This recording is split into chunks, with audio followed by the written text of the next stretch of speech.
একটা দামি গিফট পেয়ে যদি একটা মেয়ে আই লাভ ইউ বলে, তাহলে আসলে সে আই লাভ ইউটা কাকে বললো? ছেলেটাকে নাকি গিফটটাকে? তাহলে সিগারেটটা ফেলে দাও। পারলাম না। তোমার অনেক আগে সিগারেট আমার জীবনে এসছে। এবার যদি তোমার পর অন্য কোনো মেয়ে আমার জীবনে আসে, তার মানে কি আমি তোমাকে ছেড়ে দেবো? বাজে কথা বাদ দাও জয়, আজকে আমার বার্থডে, সেটা জানো তো? জানি। তাহলে তোমার থেকে একটা গিফট তো এক্সপেক্ট করতে পারি। ওইসব আমার কাছে নেই। একটা উইশ নিশ্চয়ই আছে, সেটা নিশ্চয়ই করতে পারো। এসব আমার আসে না। রাইট, এখানেই তোমার সাথে সিদ্ধার্থর তফাৎ জয়। জানো কাল সিদ্ধার্থ আমায় কত বড় সারপ্রাইজ দিয়েছে, বাইরে নিয়ে গেছে, আমায় হীরের আংটি দিয়ে প্রপোজ করেছে।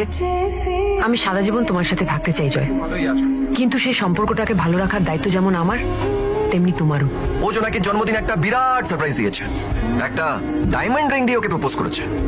আমি তো কোনো গিফট, গ্রিটিং কার্ড বা একটা পাতি গোলাপ পর্যন্ত দিইনি।